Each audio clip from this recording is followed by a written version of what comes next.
Kumusta? Mabuti!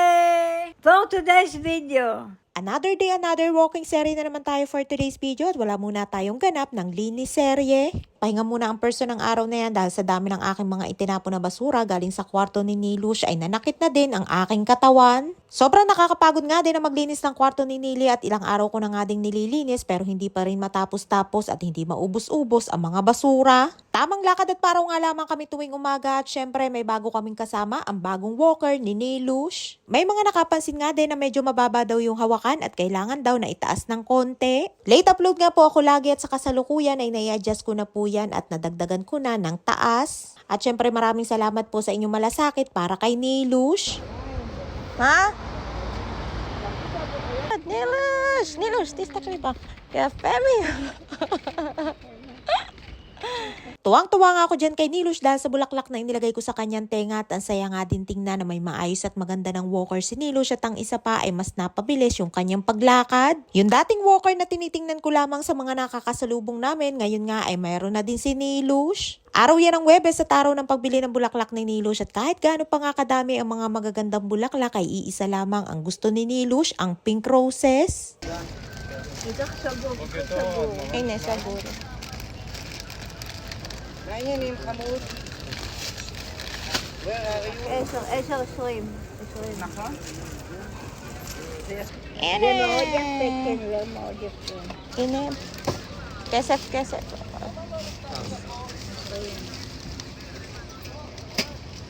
Nakabili na nga tayo ng bulaklak ni Nilush at sa halagang 20 shekel o mahigit 400 pesos ay meron na tayong 7 peraso ng roses. Pagkabili nga namin ay naglakad-lakad pa kami at ang bilis nga din namin na nakarating dyan dahil sa bagong walker ni Nilush ay napabilis ang kanyang paglakad. Mas na-enjoy na nga din namin ngayon ang paglalakad at hindi na rin natatakot si Nili na baka siya ay madapa. Pauwi na nga kami niyan at maaga din kaming natapos sa aming paglalakad at ayun nga si Nilush at hinahawakan yung kanyang sombrero dahil baka malipad ng hangin. Ayun nga't malinis na ulit dyan sa gilid ng aming bakod at wala na yung mga basura na aking mga itinapon at ilang araw nga lamang ay malalam na ulit yan. Nung minsan nga na nagtapon din ako ng napakaraming mga basura ay tinanong ako nung aming kapitbahay sa kabilang building kung ano daw araw pwedeng magtapon ng mga basura. Medyo kinabahan nga ako noon at akala ko ay bawal magtapon ng araw na yun. Yun pala ay gusto niya ding magtapon ng kanilang mga basura.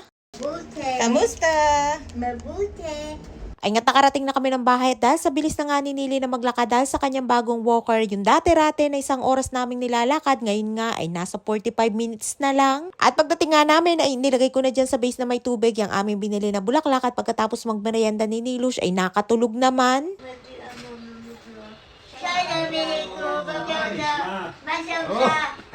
איזה וספה קיבלת חדשה, איזה אופנוע? יפה מאוד.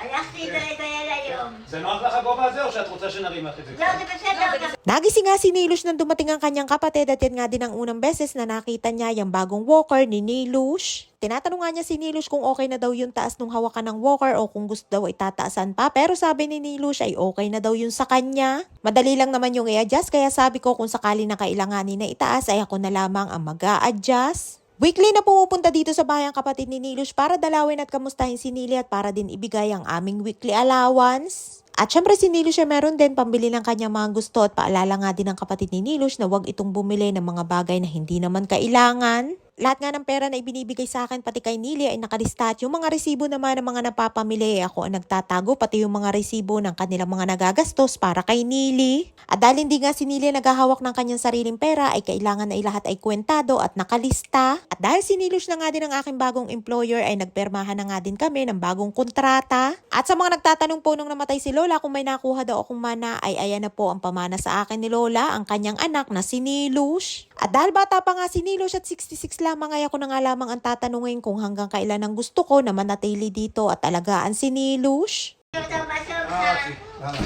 מה איתך? Dumating din pala ng araw na yun si Rapi at akala ko nga ay may pag-uusapan lamang sila tungkol sa ipinare-renovate na apartment ni Nilush. At ang sadya pala'y para sa akin at bukod sa contract signing na blessing ng araw na yan ay wala nga din akong kaalam-alam na babayaran na din pala ako nila ng pitsuwim ko kay Lola o yung severance pay. At habang nakaupo nga ako dyan ay sobrang tuwa ng aking nararamdaman at hindi ko nga akalain na babayadan na ako ng araw na yan. Hindi sila nagbabayad ng cash at cheque ang ibibigay sa akin. אז רגע, אז מור דואגת לעניין של תרופות? כן, כן. אוקיי.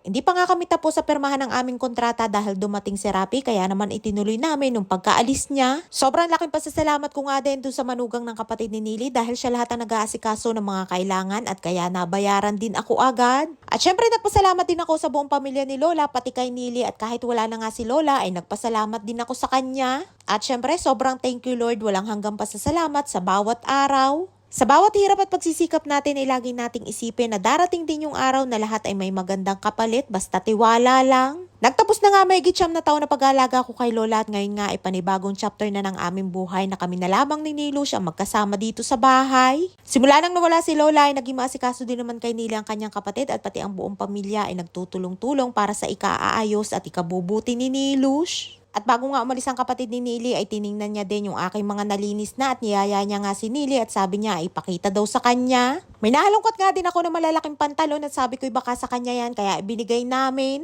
At hindi naman yan maaari sa naging asawa ni Nilush dahil payat yun. At nabanggit nga din sa akin ni Nili na tumira din dito sa bahay ang kanyang kapatid at ayan nga at meron siyang mga gamit dyan. Dinala na nga din niya at buti na nga lamang at hindi ko na itapon.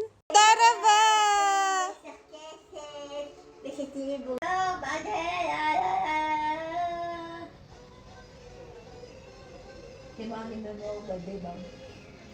Napaliguan ko na nga din si Nilush at tuwang-tuwa nga din siya para sa akin dahil nabayada na ako. Ay siya, hanggang dito lamang ating kwento for today's video at maraming po salamat sa inyong support at laging panonood. Mag-ingat po tayong lahat palagi. And please follow and share ako ang Infinity Private Resort and Events Place and please subscribe to my YouTube channel.